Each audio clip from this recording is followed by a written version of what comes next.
സ്നേഹം,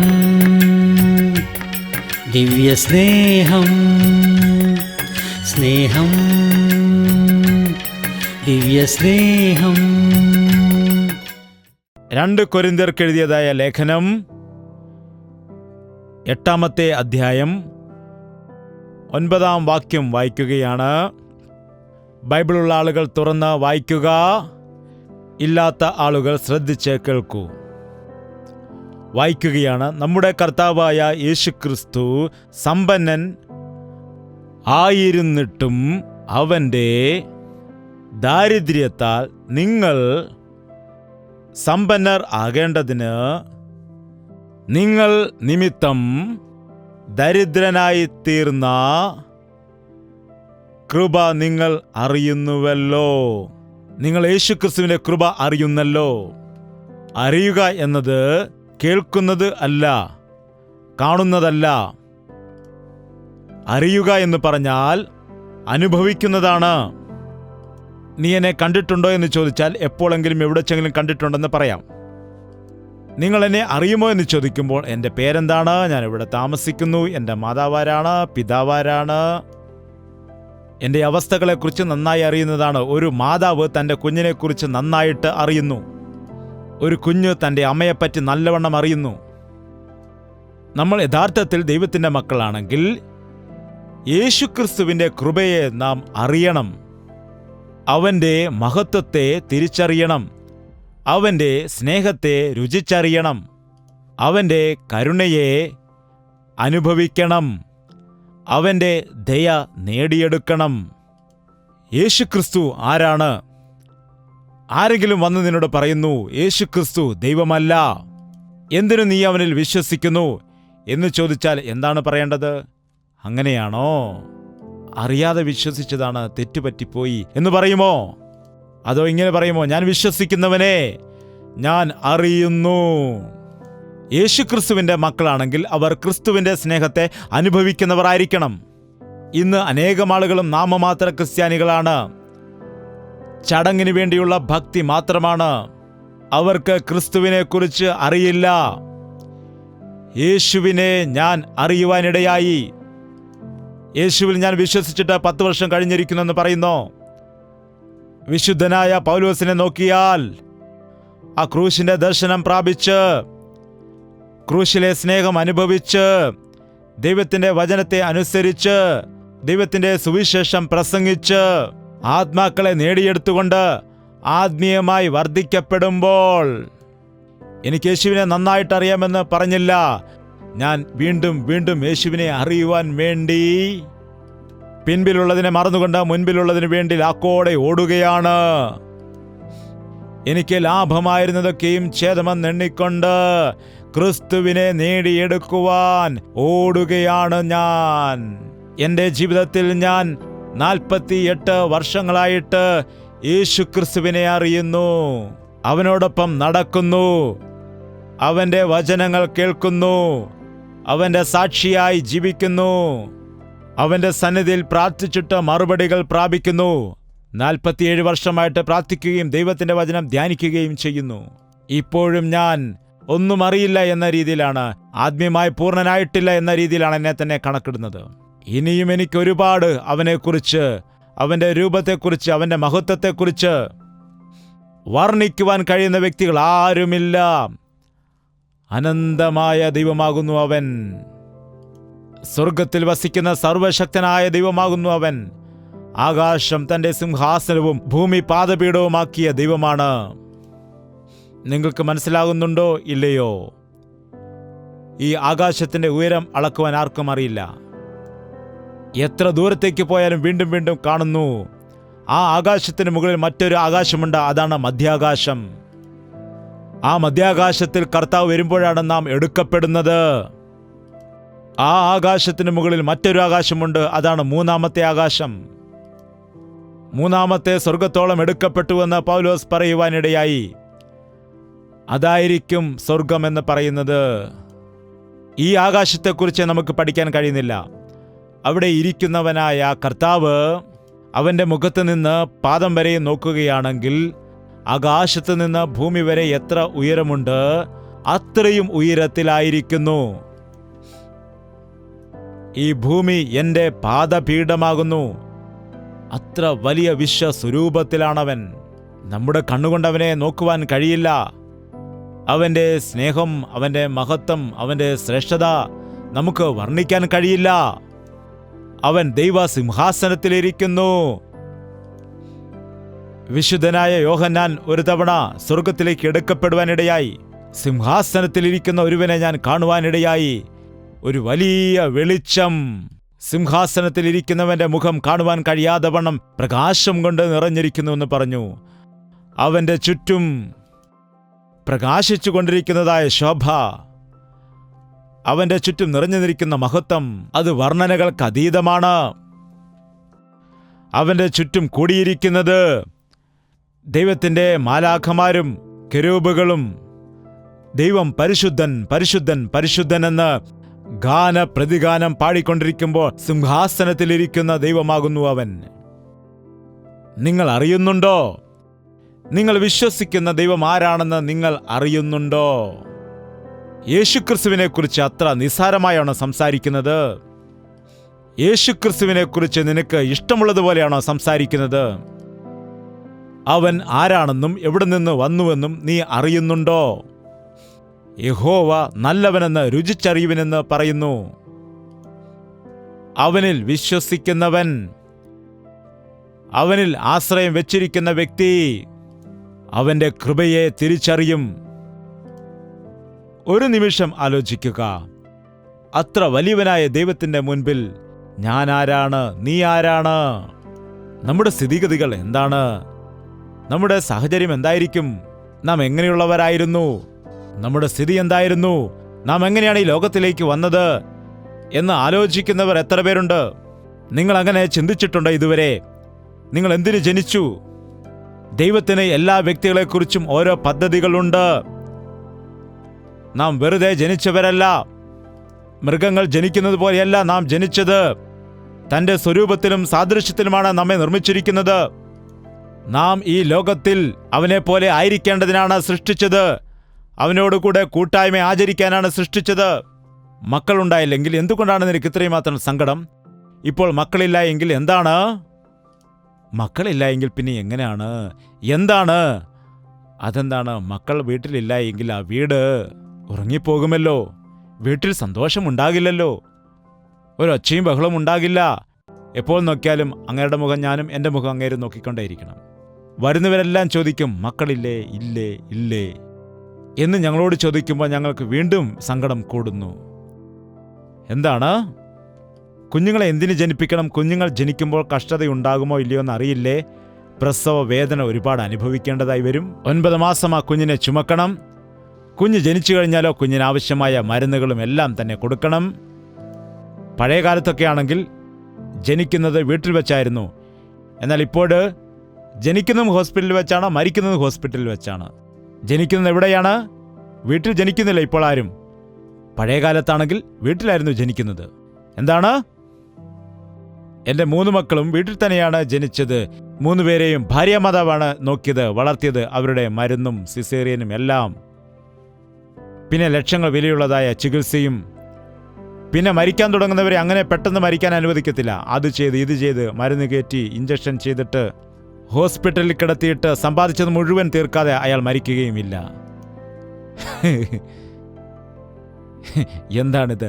മനുഷ്യൻ ജീവിക്കുന്നതിന് വേണ്ടി ദൈവം ആവശ്യമല്ലെന്ന രീതിയിലാണ് ഹോസ്പിറ്റൽ മതി. ജനിക്കുവാനും ഹോസ്പിറ്റൽ മതി, മരിക്കുവാനും ഹോസ്പിറ്റൽ മതി. നിന്നെ സൃഷ്ടിച്ചതായ ഒരു ദൈവം ജീവിക്കുന്നു. നിന്നെ പരിപാലിക്കുന്ന ഒരു ദൈവമുണ്ട്. അവൻ മയങ്ങുകയില്ല, ഉറങ്ങുകയുമില്ല എന്ന് പറയുമ്പോൾ മനുഷ്യർക്കത് മനസ്സിലാകുന്നില്ല. ഏതു സമയവും ഭൗതികമായ വിഷയങ്ങൾ സംസാരിച്ചു കൊണ്ടിരിക്കുന്നല്ലാതെ എന്നെ സൃഷ്ടിച്ചതായ സൃഷ്ടികർത്താവ് ഒരാളുണ്ട്. എൻ്റെ മാതാവിൻ്റെ ഗർഭത്തിൽ ഞാൻ ഉരുവാകുന്നതിന് മുൻപേ അവൻ എന്നെ അറിഞ്ഞവനാണ്. എൻ്റെ ജീവിതത്തെക്കുറിച്ച് ദൈവത്തിന് ഒരു പദ്ധതിയുണ്ട്, ഒരു ബ്ലൂ പ്രിന്റ് ഉണ്ട്. ദൈവത്തിന് ചില ഇഷ്ടങ്ങളുണ്ട് എന്ന് മനസ്സിലാക്കുന്ന ആളുകൾ ഭാഗ്യവാന്മാരാണ്. അത് തിരിച്ചറിയുവാൻ എനിക്ക് 18 വർഷങ്ങൾ വേണ്ടി വന്നു. എൻ്റെ 18ാമത്തെ വയസ്സിൽ ഞാനത് തിരിച്ചറിഞ്ഞപ്പോൾ എൻ്റെ ജീവിതം ദൈവത്തിന് വേണ്ടി സമർപ്പിച്ചു. ഈ ലോകത്തിൽ നാം ജീവിക്കുന്ന സമയത്ത് നമ്മുടെ ജീവിതത്തിൽ ഭയമുണ്ടാകാനിടയാകും, ദുഃഖമുണ്ടാകാനിടയാകും, കഷ്ടതയുണ്ടാകാനിടയാകും, പ്രയാസങ്ങൾ ഉണ്ടാകാനിടയാകും, കണ്ണുനീരുണ്ടാകാനിടയാകും, രോഗങ്ങൾ വരുവാനിടയാകും. എൻ്റെ ഭർത്താവ് മദ്യപാനിയാണ്, എൻ്റെ മക്കൾ എന്നെ അനുസരിക്കുന്നില്ല, എൻ്റെ ഭർത്താവിൻ്റെ 2 കിഡ്നികളും നശിച്ചുപോയി, എൻ്റെ മകന് ഹാർട്ട് ഓപ്പറേഷൻ നടന്നിരിക്കുന്നു, എൻ്റെ ആരോഗ്യം വളരെ മോശമാണ്, ഞങ്ങൾക്ക് വലിയ കടബാധ്യതയുണ്ട്, ഞങ്ങൾക്ക് സ്വന്തമായി വീടില്ല, ഞങ്ങൾക്ക് കുഞ്ഞുങ്ങളില്ല, വിവാഹം കഴിഞ്ഞിട്ട് 13 വർഷം ആയിരിക്കുന്നു, ഞങ്ങൾക്കിതുവരെ മക്കളുണ്ടായിട്ടില്ല. അങ്ങനെ എല്ലാവരും പറയുന്നതായ ദുഃഖങ്ങൾ കേൾക്കുമ്പോൾ, കർത്താവേ, യഥാർത്ഥത്തിൽ എന്താണിത്? ഞങ്ങളെ ദുഃഖിപ്പിക്കുവാനാണോ നീ സൃഷ്ടിച്ചത്? ഞങ്ങളെ കഷ്ടപ്പെടുത്തുവാനാണോ നീ സൃഷ്ടിച്ചത് എന്ന് ദൈവത്തോട് ചോദിക്കുവാനായിട്ട് തോന്നും. ശരിയാണോ? നാം കഷ്ടപ്പെടേണ്ടതിന്, നാം ഗതിയില്ലാതെ ഇരിക്കുവാനായി, നാം ദാരിദ്ര്യത്തിൻ്റെ അവസ്ഥയിൽ ഇരിക്കുവാൻ ദൈവം നമ്മെ സൃഷ്ടിച്ചതാണോ? അല്ല. ദൈവം നമ്മെ സൃഷ്ടിച്ചത് അവൻ്റെ കൂടെ വസിക്കുവാൻ വേണ്ടിയാണ്. മാതാപിതാക്കൾ എങ്ങനെയാണ് മക്കളോടൊപ്പം വസിക്കുവാൻ ഇഷ്ടപ്പെടുന്നത്, അതുപോലെ ദൈവം നമ്മെ തൻ്റെ സ്വരൂപത്തിലും സാദൃശ്യത്തിലും സൃഷ്ടിച്ചുകൊണ്ട് തൻ്റെ രാജ്യത്തിൻ്റെ അവകാശികളായി മാറ്റേണ്ടതിന്, തന്നോടൊപ്പം ജീവിച്ച് തന്നെപ്പോലെ ജീവിക്കണമെന്ന് ആശിച്ചതാണ്. എന്നാൽ ആദ്യ മനുഷ്യനായ ആദാമും ഹൗവായും ചെയ്തതായ കൽപ്പന ലംഘനം എന്ന പാപം കാരണം മനുഷ്യൻ ദൈവം കൊടുത്തതായ മഹത്വത്തെ നഷ്ടപ്പെടുത്തി. അത്ര വലിയവനായ ദൈവം നമ്മുടെ കഷ്ടത കണ്ട്, മനുഷ്യൻ അനുഭവിക്കുന്ന പ്രയാസങ്ങൾ കണ്ട്, ജീവിതകാലം മുഴുവനും മരണഭയത്താൽ നിറഞ്ഞ ദുരിതമനുഭവിക്കുന്ന മനുഷ്യനെ കണ്ടിട്ട്, കണ്ണുനീർ കുടിച്ചുകൊണ്ടിരിക്കുന്നതായ നമ്മെ കണ്ടിട്ട്, തല തല്ലിക്കരയുന്നതായ മനുഷ്യ ജാതിയെ കണ്ടുകൊണ്ട്, സമാധാനത്തിനു വേണ്ടി ചാരായം കുടിക്കുന്ന ജനങ്ങളെ കണ്ട്, അല്പകാല സന്തോഷത്തിനു വേണ്ടി എന്തോ സംതൃപ്തി നേടാനായി ലൈംഗിക പാപത്തിനിരയായി, വ്യഭിചാരത്തിനിരയായി ജീവിതത്തെ നശിപ്പിച്ചുകൊണ്ടിരിക്കുന്ന മാനവജാതിയെ കണ്ട്, മനുഷ്യൻ അനുഭവിക്കുന്ന കഷ്ടത കണ്ടുകൊണ്ട്, എന്തൊക്കെയുണ്ടെങ്കിലും സമാധാനമില്ലാത്ത, സന്തോഷമില്ലാത്ത, സംതൃപ്തിയില്ലാത്ത, ആരോഗ്യമില്ലാത്ത മാനവജാതിയെ കണ്ട് കരുണ തോന്നി. കരുണ കാണിച്ചിട്ട് 10 രൂപ കടം തന്നെന്നാണോ? കരുണ കാണിച്ചിട്ട് ഒരു നല്ല വീട് കെട്ടിക്കൊടുത്തെന്നാണോ? നമ്മോട് കരുണ കാട്ടിയിട്ട് ഒരു സ്വർണ്ണ മാല വാങ്ങിച്ചു തന്നുവെന്നാണോ പറയുന്നത്? നമ്മോട് കരുണ കാണിച്ചതായ കർത്താവ്, ധനവാനായ ദൈവം, ഉന്നതനും ഉയർന്നിരിക്കുന്നവനും ശാശ്വതവാസിയും ഉന്നതങ്ങളിൽ വസിക്കുന്നതുമായ നമ്മുടെ ദൈവം, ദാരിദ്ര്യത്തിലായിരുന്നതായ, പാപത്തിൽ കിടക്കുന്നതായ മനുഷ്യനെ വിമോചിക്കുന്നതിന് വേണ്ടി സമ്പന്നനായ കർത്താവ് എന്തായെന്നാണ്? ദരിദ്രനായി മാറി.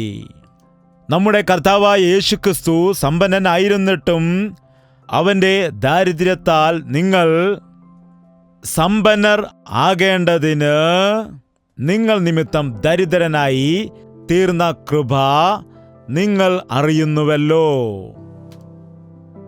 അവൻ സമ്പന്നനും നാം ദരിദ്രരും ആയിരുന്നു. ശരിയാണോ അല്ലയോ? നമ്മുടെ ജീവിതം എങ്ങനെയുള്ളതാണ്? രാവിലെ ഉണർന്ന ശേഷം പല്ല് തേച്ചില്ലെങ്കിൽ എന്തൊരു സ്മെല്ലുണ്ടാകും? എന്തൊരു സ്മെല്ലായിരിക്കും? റോസാപ്പൂവിൻ്റെ സ്മെല്ലാണോ? എന്താണ്? മസാലയുടെ സ്മെല്ലാണോ? എന്തൊരു സ്മെല്ലാണ്? വലിയ ദുർഗന്ധമാണ്. പശുക്കൾ എപ്പോഴെങ്കിലും കോൾഗേറ്റ് പേസ്റ്റ് കൊണ്ട് പല്ല് തേക്കുന്നത് കണ്ടിട്ടുണ്ടോ? പശുക്കളോ പക്ഷികളോ സോപ്പ് വെച്ച് കുളിക്കുന്നത് കണ്ടിട്ടുണ്ടോ? ആവശ്യമില്ല അവർക്ക്. അവർ തന്നെത്താൻ ശുദ്ധിയായിക്കൊള്ളും. എന്നാൽ നമ്മെക്കുറിച്ച് എന്താണ്? 2 ദിവസം പല്ല് തേക്കാതെയും കുളിക്കാതെയും ഇരുന്നാൽ അടുത്തുള്ളവർക്ക് ഓടിപ്പോകേണ്ടതായി വരും. വലിയ ദുർഗന്ധമുണ്ടാകാനിടയാകും. ചില ആളുകൾക്ക് എത്ര സെന്റ് അടിച്ചാലും ആ സെന്റിന്റെ മണത്തേക്കാൾ കൂടുതൽ നിൽക്കുന്നത് വിയർപ്പിന്റെ മണമായിരിക്കും. എന്തൊരു മണമാണ്! എത്ര തിന്നാലും തൃപ്തിയില്ല, എത്ര ധരിച്ചാലും തൃപ്തിയില്ല, മനുഷ്യന് തൃപ്തിയില്ല. ചില സഹോദരിമാർക്ക് എത്ര സാരി ഉണ്ടെങ്കിലും, ആ ചേട്ടാ, ആ ചുവന്ന സാരി മേടിച്ചു തരാമോ? ആ ശരി, വാങ്ങിക്ക്. ആ കേട്ടോ, ആ നീല സാരിയും കൂടെ വാങ്ങിച്ചു തരാമോ? കഴിഞ്ഞ ദിവസം വാങ്ങിച്ചതല്ലേ, അത് വേറെ ബ്ലൂ ആണ് കേട്ടോ, ഇത് വേറെ ബ്ലൂ ആണ്, അത് പീകോക്ക് ബ്ലൂ ആണ്, ഇത് നേവി ബ്ലൂ ആണ്. ആ ചില സ്ത്രീകൾക്കാണെങ്കിൽ സ്വർണത്തോടാണ് ഭ്രമം. ശരീരം മുഴുവനും സ്വർണ്ണാഭരണം ധരിച്ച് കിടന്നുറങ്ങിയാലേ അവർക്ക് ശരിക്കും ഉറക്കം വരൂ. എന്താണ്, ചിലരുടെ കഴുത്ത് ചൊറിഞ്ഞ് തടിച്ചത് കാണാം. മരണം വരെയും എനിക്കത് ഉണ്ടായിരിക്കണം, മരിച്ചു കഴിഞ്ഞാൽ പിന്നെ ആരെങ്കിലും എടുത്തുകൊണ്ട് പോകും. ശവം അടക്കുന്ന സമയത്ത് നീ സ്നേഹിച്ച് നീ ഇട്ടതായ മാലയും നീ ധരിച്ചതായ കൊലുസുമെല്ലാം വലിച്ചു പറിച്ചു കൊണ്ടുപോകാനിടയാകും. നീ സമ്പാദിച്ചുകൊണ്ട് എന്ത് പ്രയോജനമാണ്? ഒന്നെങ്കിലും നിനക്ക് കൊണ്ടുപോകാൻ കഴിയുമോ? എന്തൊരു ജീവിതമാണിത്? എന്തിനു വേണ്ടിയാണ് നിന്റെ കഷ്ടപ്പാട്? എന്തിനു വേണ്ടിയാണ് നിന്റെ പ്രയാസങ്ങൾ, നിന്റെ പോരാട്ടം എന്തിനു വേണ്ടിയാണ്? ലോകം വിട്ടുപോകുമ്പോൾ നീ എന്ത് കൂടെ കൊണ്ടുപോകും? ഒരുപാടുള്ളവർക്ക് അത്രയും ദുഃഖവുമുണ്ട്. വെളിപ്പാട് പുസ്തകം 3-ാം അധ്യായം 17-ാം വാക്യം വായിക്കാം. നീ നിർഭാഗ്യവാനും അരിഷ്ടനും ദരിദ്രനും കുരുടനും നഗ്നനും എന്ന് അറിയാതിരിക്കയാൽ. മനുഷ്യ, നീ നിർഭാഗ്യവാനാണ്, നീ അരിഷ്ടനാണ്. എനിക്കൊരുപാട് ബന്ധുക്കാരുണ്ട്, ബന്ധുബലം ശരിക്കുണ്ടെന്ന് പറയും. നിന്റെ ബന്ധുക്കൾ നിന്റെ കൂടെ കാണും, നിനക്ക് പണമുള്ളപ്പോൾ നിന്റെ കൂടെ നിന്ന് കഴിക്കുന്നതിനായിട്ട്. ഒരു ദൈവദാസൻ ഇപ്രകാരം പറഞ്ഞു, നമ്മുടെ ബന്ധുക്കളെക്കാൾ നല്ലവർ കഴുകന്മാരാണെന്നാണ്. കഴുകന്മാർ മാംസം തിന്നാൽ എല്ലെങ്കിലും മിച്ചം വയ്ക്കും, എന്നാൽ ഇന്നത്തെ കാലത്തെ ബന്ധുക്കൾ എല്ലുപോലും ബാക്കി വയ്ക്കുകയില്ലെന്നാണ് പറയുന്നത്. നമ്മുടെ സ്വന്തക്കാരെക്കാൾ നമ്മുടെ കട്ടിലിൽ കാണുന്ന മൂട്ടകൾ ഇല്ലേ, അവയാണ് വളരെ നല്ലതെന്ന്. നാം ഉറങ്ങുന്നതുവരെയും കാത്തിരുന്നിട്ട് പതിയെ കട്ടിലിൻ്റെ വിടവിൽ നിന്ന് ഇറങ്ങി വന്ന് ആവശ്യമായ രക്തം വലിച്ചു കുടിച്ച് പിന്നെ മിണ്ടാതെ പോയിരിക്കും. പിന്നെ പിറ്റേ ദിവസം രാത്രി വരെ അനങ്ങുകയില്ല. നമ്മുടെ രക്തവുമായി അവർക്ക് ബന്ധമുണ്ട്. എന്നാൽ ഈ രക്തബന്ധുക്കളാണെങ്കിൽ നമ്മുടെ രക്തം മുഴുവൻ ഊറ്റിക്കുടിക്കുമെന്നാണ്. വീടും വസ്തുവും എൻ്റെ പേരിൽ എഴുതി തരണം, എൻ്റെ സ്വത്ത് എൻ്റെ പേരിൽ തന്നെ എഴുതി നൽകണം എന്ന് പറഞ്ഞ് മാതാവിൻ്റെയും പിതാവിൻ്റെ അടുക്കൽ കത്തിപിടിച്ചുകൊണ്ട് സംസാരിക്കുന്ന, കഴുത്തിന് കത്തിവെച്ച് സംസാരിക്കുന്ന മക്കളുണ്ട്. എത്രയോ ആളുകൾ എൻ്റെ അടുക്കൽ വന്ന് പരാതിപ്പെടാറുണ്ട്, എൻ്റെ ഭർത്താവ് മരിച്ചുപോയി, എനിക്ക് 2 മക്കളുണ്ട്, വളരെ കഷ്ടപ്പെട്ടാണ് ഞാൻ അവരെ വളർത്തിയത്. എൻ്റെ അമ്മായിയമ്മയും ഭർത്താവിൻ്റെ വീട്ടുകാരും എല്ലാം ചേർന്ന് അവർ ഒരുമിച്ച് പറയുകയാണ്, ഭർത്താവിൻ്റെ സ്വത്തിൽ എനിക്ക് ഭാഗമില്ല, ഞങ്ങളുടെ മകൻ മരിച്ചു, നിങ്ങൾ എവിടെയെങ്കിലും ഇറങ്ങിപ്പോ എന്ന് പറയുകയാണ്. എൻ്റെ ഭർത്താവിൻ്റെ വീതത്തിൽ എനിക്ക് പങ്കില്ലേ? ന്യായമായിട്ട് എൻ്റെ ഭർത്താവിൻ്റെ സ്വത്തിൻ്റെ അവകാശി എൻ്റെ മക്കളല്ലേ, ഞങ്ങൾക്കെന്നാൽ നൽകുന്നില്ല. എത്രമാത്രം ഞങ്ങൾ അപേക്ഷിച്ചിട്ടും ഒരു മനസ്സലിവും കാണിക്കുന്നില്ല. എത്ര ക്രൂരന്മാരായ മനുഷ്യരാണ്. നിന്റെ മകനും നിന്റെ മകൻ്റെ ഭാര്യയും നിന്റെ സ്വന്തമല്ലേ? നിന്റെ മകനെ നീ സ്നേഹിക്കുമ്പോൾ മകൻ്റെ ഭാര്യയെ നീ സ്നേഹിക്കുകയില്ലേ? എത്ര ആളുകളുണ്ട് ഇന്ന് വിവാഹം കഴിഞ്ഞാൽ പിന്നെ മകനെ മാത്രമേ സ്നേഹിക്കൂ. ആ പെൺകുട്ടിയെയാണെങ്കിൽ നിനക്കെന്തിനാണ് മുട്ട, അവന് കൊടുക്ക്, നീ എന്തിനാണ് കഴിക്കുന്നത്, നീ ഇപ്പം കഴിക്കണ്ട എന്ന് പറയുന്ന അമ്മായിമ്മമാർ ഉണ്ട്. എത്ര ഭയങ്കരമാണിത്! മനുഷ്യൻ ക്രൂരന്മാരായിത്തീരുന്നു, സ്വാർത്ഥതയുള്ളവരായി മാറുന്നു. ഇത് അരിഷ്ടതയുള്ള ജീവിതമാണ്. നിന്റെ കയ്യിൽ കാശുണ്ടെങ്കിൽ ബന്ധുക്കൾ നിന്റെ ചുറ്റും ഉണ്ടായിരിക്കും. നിനക്ക് സൗന്ദര്യമുണ്ടെങ്കിൽ ഒരുപാട് പേർ നിന്റെ പിറകെ വരും. എത്രയോ പെൺകുട്ടികൾ പറയുന്നു ഐ ലവ് യു എന്ന് പറഞ്ഞു, എൻ്റെ പിറകെ പിന്നെ വരാനിടയായി, എന്നെ നശിപ്പിക്കുവാനിടയായി. പിന്നിപ്പോ നീ ആരാണ്, നീ പോകൂ എന്ന് പറഞ്ഞ് തള്ളിവിടുന്നു. എൻ്റെ ജീവിതം നശിച്ചുപോയി, ഇപ്പോൾ ഞാൻ എന്തു ചെയ്യണം എന്ന് പറഞ്ഞ് അനേകർ കരയുന്നു, എടുത്തുചാടി തീരുമാനങ്ങൾ എടുത്തതുകൊണ്ട്. വഴിതെറ്റി ജീവിതത്തിലെ അനുഗ്രഹങ്ങൾ നഷ്ടപ്പെട്ട് ഗതിയില്ലാതെ ദാരിദ്ര്യാവസ്ഥയിലേക്ക് ഇറങ്ങിപ്പോകുന്നു. ഇന്നെന്നെ കേൾക്കുന്നവരോട് ദൈവം സംസാരിക്കുന്നത് എന്താണെന്ന് വെച്ചാൽ, ഇന്ന് ഞാൻ പറയുന്നത് എന്താണെന്ന് വെച്ചാൽ, നാം അരിഷ്ടരായ മനുഷ്യരാണെന്ന് പറയേണ്ട കാര്യമില്ല. നിനക്ക് തന്നെ അറിയാവുന്നതാണ്. നിനക്ക് തന്നെ അറിയാം. കടഭാരത്തിൽ വീണുപോകുന്നു, രോഗത്താൽ ഭാരപ്പെടുന്നു, അന്യ വ്യക്തികൾ കാരണമായി വഞ്ചിതരായിത്തീരുന്നു, കബളിക്കപ്പെടുന്നു. ഒരു ജോലിയില്ലാതെ, കഴിക്കാൻ ആഹാരമില്ലാതെ, ധരിക്കുവാൻ വസ്ത്രമില്ലാതെ, കിടക്കാൻ പാർപ്പിടമില്ലാതെ ആശ്രയിക്കുന്നവർ ഉപേക്ഷിച്ചു കളഞ്ഞ അനേകം അനാഥരെ കൊണ്ട് നിറഞ്ഞ ലോകമായി ഇന്ന് മാറിയിരിക്കുന്നു. പുറമേ കാണുന്ന സ്നേഹപ്രകടനങ്ങൾ യഥാർത്ഥമായ സ്നേഹം അല്ല. പുറമേ കാണുന്ന ആഡംബരങ്ങൾ യഥാർത്ഥമായ സുഖമല്ല. ഏത് ഭവനത്തിൽ നോക്കിയാലും, ഏത് കുടുംബത്തിൽ നോക്കിയാലും, ഏത് ദേശത്ത് നോക്കിയാലും ഇന്നുള്ളതായ മനുഷ്യരുടെ ഇടയിൽ സമാധാനമില്ല, സംതൃപ്തിയില്ല, സന്തോഷമില്ല. കുടുംബങ്ങൾ വേർപിരിഞ്ഞു പോകുവാൻ കാരണം അതാണ്. മക്കൾ അനുസരണമില്ലാതെ ഒന്നിനും കൊള്ളാത്തവരായി തീരുന്നതിൻ്റെ കാരണം അതാകുന്നു. മനുഷ്യർ വഴിതെറ്റി സഞ്ചരിച്ചു കൊണ്ടിരിക്കുകയാണ്. ഈ കാലത്ത് പുതിയ രീതിയിൽ ചില ആളുകൾ പ്രവർത്തിക്കുന്നു. ഒരു പെൺകുട്ടി വിവാഹം കഴിച്ചാൽ പിന്നെ കുഞ്ഞുങ്ങളുണ്ടാകും. അതുകൊണ്ട് ആണിനെ തന്നെ കല്യാണം കഴിക്കുന്നു, പെണ്ണിനെ തന്നെ വിവാഹം കഴിക്കുന്നു. സ്വവർഗ വിവാഹ ബന്ധങ്ങൾ നിയമപരമാക്കുവാൻ വേണ്ടി ശ്രമിക്കുന്നു. ദൈവം സൃഷ്ടിച്ചപ്പോൾ പറഞ്ഞു, ഓരോ പുരുഷനും ഓരോ സ്ത്രീക്കും ഓരോരുത്തർക്കും സ്വന്തം ഭർത്താവ് ഉണ്ടായിരിക്കണം, ഓരോ പുരുഷനും സ്വന്തം ഭാര്യ ഉണ്ടായിരിക്കണം. കാമത്താൽ നിറയുവാൻ പാടില്ല. ദൈവത്തിന്റെ പദ്ധതി എന്താണെന്ന് വെച്ചാൽ ഭാര്യയും ഭർത്താവും മക്കളുമായിട്ട് ഭൂമി നിറയണം എന്ന് ദൈവം പറയുമ്പോൾ മനുഷ്യൻ ഈ കാലത്ത് അബോർഷൻ ചെയ്യുകയാണ്, ഗർഭഛിദ്രം ചെയ്യുന്നു. എനിക്ക് മക്കൾ വേണ്ട, എനിക്ക് പെൺകുട്ടികൾ വേണ്ട. എന്തൊരു ഭോഷത്വമാണ് ഇവിടെ നടക്കുന്നത്. നോക്കൂ, നിനക്ക് ജനനം നൽകിയത് അമ്മയല്ലേ? നിന്റെ കൂടപ്പിറപ്പുകൾ സഹോദരിമാരില്ലേ? നിനക്കൊരു മകളെ വേണ്ട എന്ന് പറയുമ്പോൾ എന്താണത്? മക്കൾ യഹോവ നൽകുന്ന അവകാശവും ഉദരഫലവും അവന്റെ പ്രതിഫലവുമാകുന്നു എന്ന ദൈവവചനം പറയുന്നു. ഗർഭത്തിലിരിക്കുന്ന ഒരു കുഞ്ഞിനെ അത് ആൺകുട്ടിയാണെങ്കിൽ പെൺകുട്ടിയാക്കാനോ പെൺകുട്ടിയെ ആൺകുട്ടിയാക്കാനോ ഒരു ഡോക്ടറിനും മരുന്നിനും കഴിയില്ല. ദൈവം നിനക്ക് തക്കതായ ഒരു കുഞ്ഞിനെ നൽകുന്ന സമയത്ത് മനുഷ്യൻ പറയുന്നു, എനിക്ക് ആവശ്യമില്ല, കൊന്നുകളയും. 12 ആഴ്ചകൾ കൊണ്ട് കുഞ്ഞ് രൂപപ്പെടുന്നു, ഹൃദയം സ്പന്ദിക്കുവാൻ തുടങ്ങുന്നു. 3 മാസത്തിന് ശേഷം നീ ആ കുഞ്ഞിനെ ഗർഭഛിദ്രം ചെയ്താൽ, അബോർഷൻ ചെയ്താൽ നീ കൊലപാതകം ചെയ്യുന്നതിന് തുല്യമാണ്. അങ്ങനെ ഗർഭഛിദ്രം ചെയ്തതായ സ്ത്രീകൾക്ക് മാനസികമായ ബലഹീനതകൾ ഉണ്ടാകും. അവർക്കറിയാം അവരുടെ കുഞ്ഞിനെ കൊന്നുകളഞ്ഞുവെന്ന്. ആ സങ്കടം സഹിക്കാതെ മാനസിക രോഗിയായിട്ട് മാറുന്നവരുണ്ട്. ചിലർ ആത്മഹത്യ ചെയ്ത ആളുകളുമുണ്ട്. ദൈവത്തിന്റെ പദ്ധതികളെ, ദൈവത്തിന്റെ ചിന്തകളെ മനുഷ്യൻ മാറ്റിക്കളഞ്ഞു. പുരുഷൻ സ്ത്രീയുടെ വേഷം ധരിക്കാൻ പാടില്ല, സ്ത്രീ പുരുഷ വേഷം ധരിക്കാൻ പാടില്ല എന്ന് പറഞ്ഞപ്പോൾ എനിക്കിഷ്ടമുള്ള വേഷം ഞാൻ ധരിക്കുമെന്ന്. എന്താണ്? വിദേശത്ത് പോയാൽ ആൺകുട്ടിയെയും പെൺകുട്ടിയെയും പെട്ടെന്ന് തിരിച്ചറിയാൻ കഴിയില്ല. രണ്ടു കൂട്ടരും വേഷം ഒരുപോലെ ആയിരിക്കും, മുഖം ഒരുപോലെ ആയിരിക്കും, വെളുത്ത്. അതേ ട്രെൻഡ് നമ്മുടെ ഭാരതത്തിലും ആരംഭിച്ചിരിക്കുന്നു. സംസ്കാരങ്ങൾക്ക്, ബൈബിളിന്റെ സംസ്കാരത്തിനും ഭാരതത്തിന്റെ സംസ്കാരത്തിനും വളരെ അടുത്തതായ ബന്ധമുണ്ട്. മര്യാദ, ബഹുമാനം, സ്നേഹം, മാതാപിതാക്കളെ അനുസരിക്കുക, വാത്സല്യം, കൂട്ടുകുടുംബ വ്യവസ്ഥ എന്നത് ബൈബിൾ പഠിപ്പിക്കുന്നതാണ്. ഇന്ന് മനുഷ്യൻ ഇത് വിട്ടുകളഞ്ഞിട്ട് മനുഷ്യൻ ഇഷ്ടമുള്ളതുപോലെ ജീവിച്ച് ദാരിദ്ര്യം അനുഭവിക്കുന്നു.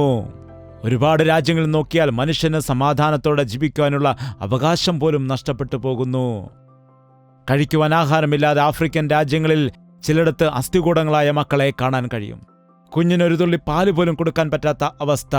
ആഹാരം കഴിക്കാതെ എല്ലിൻ കൂടു പോലെ ആയിരിക്കുന്ന അമ്മയ്ക്ക് എങ്ങനെ കുഞ്ഞിന് പാല് കൊടുക്കാൻ കഴിയും? എത്രയോ ആളുകൾ ക്രൂരമായ പട്ടിണി മരണത്തിന് ഇരയാകുന്നു. ദാരിദ്ര്യം. വിത്ത് വിതച്ചാലും ഫലമുണ്ടാകുന്നില്ല. ഭൂമിക്കെന്തു പറ്റി? ഭൂമി ഫലം നൽകുന്നില്ല. മോട്ടോർ കൊണ്ടുവന്ന് അതിൽ ഡീസൽ ഒഴിച്ച് അതോടിച്ച് ഭൂമിയുടെ ആഴത്തിൽ നിന്നും വെള്ളം വലിച്ചെടുത്ത് വയലിൽ ഒഴിച്ചിട്ടും വെള്ളം തികയുന്നില്ല. ദൈവം തക്ക സമയത്ത് മഴ കൊടുക്കുമായിരുന്നു, വേനൽ കൊടുക്കുമായിരുന്നു. ദൈവം ഭൂമിയെ അനുഗ്രഹിച്ച് അത് സസ്യശ്യാമളമായി തീരുവാൻ ആഗ്രഹിച്ചപ്പോൾ മനുഷ്യൻ കൃത്രിമമായ കാര്യങ്ങൾ ചെയ്ത് ഭൂമിയെ നശിപ്പിച്ചുകൊണ്ടിരിക്കുന്നു. ദൈവത്തിന്റെ സൃഷ്ടിയെ നശിപ്പിക്കുവാനിടയായി. ഇത് കണ്ടതായ ദൈവം നോക്കിയപ്പോൾ മനുഷ്യൻ നശിച്ചു പോകുന്നു. മനുഷ്യൻ അരിഷ്ടനായി മാറിയിരിക്കുന്നു. എനിക്കെല്ലാവരുമുണ്ട്, എന്നാൽ എന്നെ ആരും സ്നേഹിക്കുന്നില്ലെന്ന് പറയുന്നു. ഞാൻ ഒരുമിച്ചാണ് ആയിരിക്കുന്നാൽ എനിക്കൊരു സന്തോഷവുമില്ല. ഞാൻ എല്ലാവരോടും ഒപ്പമാണ് താമസിക്കുക, എന്നാൽ ഒറ്റപ്പെടൽ അനുഭവിക്കുന്നു എന്ന് പറയുന്ന എത്രയോ ആളുകൾ ഇന്ന് ഉണ്ട്. അയ്യോ, നിങ്ങൾക്ക് ഭർത്താവില്ലേ? ഭർത്താവുണ്ട്. ഭർത്താവിൻ്റെ കാര്യം പറയാതിരിക്കുന്നതാണ് നന്ന്. ആഹാരം കഴിച്ചോ എന്ന് പോലും ചോദിക്കില്ല. ആഹാരം തരൂ എന്ന് എപ്പോഴും ചോദിച്ചുകൊണ്ടിരിക്കും. എനിക്ക് ചോറ് തരൂ, ചോറ് തരൂ, ചോറ് തരൂ എന്ന് പറയാതെ കഴിച്ചോ എന്ന് ഭാര്യയോട് ചോദിക്കില്ലേ നിങ്ങൾ? നിങ്ങളുടെ മാതാപിതാക്കൾ ചെറുപ്പത്തിൽ നിങ്ങളോട് ചോറ് കഴിക്കുമോനെ, ചോറ് കഴിക്കുമോനെ, ചോറ് കഴിക്ക് എന്ന് പറഞ്ഞ് സ്നേഹത്തോടെ നിന്നെ എടുത്ത് തോളത്തിരുത്തി ആഹാരം കഴിപ്പിച്ചിട്ട് നിന്റെ മാതാവ് പ്രായം ചെന്ന് കിടപ്പിലായാൽ അമ്മേ ചോറ് കഴിച്ചോ എന്നൊരു മകൻ ചോദിക്കുമോ? ചോദിക്കില്ല. വേണമെങ്കിൽ കഴിക്കട്ടെ, അല്ലെങ്കിൽ ചാകട്ടെ, എന്തിനാണ് ഇങ്ങനെ കട്ടിലൊടിക്കാൻ കിടക്കുന്നത്? ഞങ്ങളെ കഷ്ടപ്പെടുത്തുകയാണെന്നാണ്. എങ്ങനെയാണ് നിന്റെ സ്വന്തം മാതാവ് നിന്നെ കഷ്ടപ്പെടുത്തുന്നത്? അവർ അവിടെ കിടക്കുകയല്ലേ? പെറ്റ തള്ളയെ നോക്കാത്ത മനുഷ്യൻ യഥാർത്ഥത്തിൽ മനുഷ്യനാണോ? മനുഷ്യൻ നശിച്ചിരിക്കുന്നു, ഗതിയില്ലാത്ത അവസ്ഥയിലായിരിക്കുന്നു, പരസ്പരം സ്നേഹിക്കാത്ത അവസ്ഥയിലായിരിക്കുന്നു. നീ നിർഭാഗ്യവാനും അരിഷ്ടനും നഗ്നനുമാകുന്നു. നീ കുരുടനായിരിക്കുന്നെന്ന് നീ അറിയുന്നില്ലേ? നീ നഗ്നനാണ്. നീ ധരിക്കുന്നതായ വസ്ത്രങ്ങൾ നിന്റെ നഗ്നതയെ ദൈവത്തിന് മുൻപിൽ മറയ്ക്കാൻ കഴിയുന്നില്ല. നിന്റെ യഥാർത്ഥ അവസ്ഥ ദൈവത്തിനറിയാം. നീ കുരുടനാകുന്നു. നീ ഇവിടെയുള്ളത് മാത്രം കാണുന്നു. നിന്റെ കൺമുൻപിൽ കാണുന്നതെല്ലാം ശാശ്വതമായതല്ല, ദൃശ്യമായതല്ല ശാശ്വതമായത്. അദൃശ്യമായതാണ് ശാശ്വതം. അദൃശ്യമായൊരു സ്വർഗമുണ്ട്, അവിടെയൊരു ദൈവമുണ്ട്. അവിടെയാണ് നിത്യമായി നിലനിൽക്കുന്ന ദൈവരാജ്യം. ഈ ഭൂമിയിലായിരിക്കുന്നത് എല്ലാം അഗ്നിക്ക് ഇരയാകാനായിരിക്കുന്നു. ഈ ഭൂമി നശിച്ചു പോകുന്ന സമയം അടുത്തിരിക്കുന്നു. ഈ ആകാശം ഒരു പായ പോലെ മടങ്ങിപ്പോകുമെന്നാണ് പറയുന്നത്. ലോകം അതിന്റെ അവസാനത്തിലേക്ക് അടുത്തുകൊണ്ടിരിക്കുകയാണ്. എന്നാൽ മനുഷ്യനൊന്നും അറിയുന്നില്ല. തന്റെ കൺമുൻപിലുള്ളത് മാത്രം കണ്ടുകൊണ്ട് ആഡംബരമായി ജീവിക്കുന്നു. ഇങ്ങനെയുള്ളതായ അവസ്ഥയിൽ ആ വലിയ ദൈവം,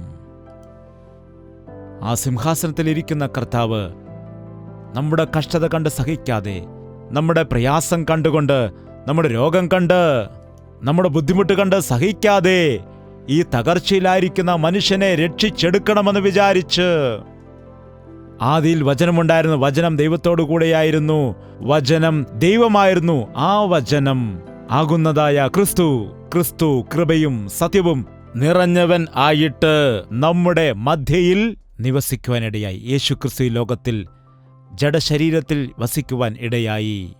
മനുഷ്യനായി ലോകത്തിൽ അവതരിച്ചു. യേശുക്രിസ്തു വിദേശീയരുടെ ദൈവമാണെന്ന് ചിലർ വിചാരിക്കുന്നു. യേശുക്രിസ്തു സകല മനുഷ്യരുടെയും ദൈവമാണ്.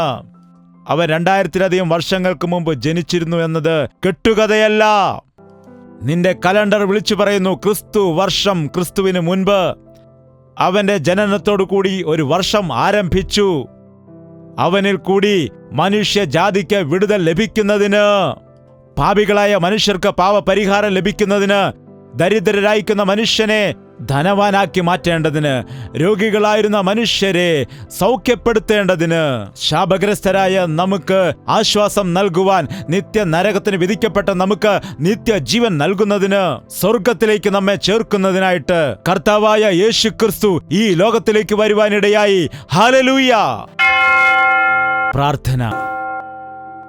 പരിശുദ്ധനായ സ്നേഹമുള്ള പിതാവേ, ഒരിക്കൽ കൂടി നീ ഞങ്ങളെ ദർശിക്കണമേ.